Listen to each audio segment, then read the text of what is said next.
తెలంగాణ రాష్ట్రంలో ఈరోజు ముగ్గురు కొత్త మంత్రులను తీసుకోవటం, అది కూడా ముగ్గురు కూడా బలహీన వర్గాల నుంచే తీసుకోవటం అనేది ముఖ్యమంత్రి రేవంత్ రెడ్డి గారు గవర్నమెంట్ సోషల్ రెస్పాన్సిబిలిటీని 100% అమలు చేస్తున్నట్టుగా కనపడుతుంది.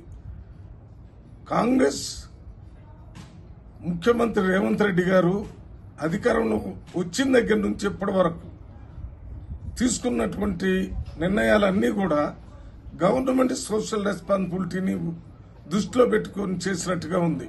ఉదాహరణకి బీసీ క్యాస్ట్ సెన్సస్ చేసి బీసీలందరికీ 42% రిజర్వేషన్ ని పార్లమెంట్లో అసెంబ్లీలో పెట్టి ఇవ్వటం జరిగింది.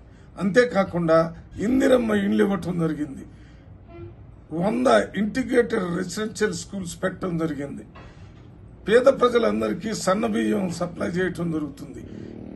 వీటితో పాటు అనేక కార్యక్రమాలు, ప్రతి కార్యక్రమం కూడా గవర్నమెంట్ సోషల్ రెస్పాన్సిబిలిటీని దృష్టిలో పెట్టుకుని చేసినట్టుగానే ఉంది.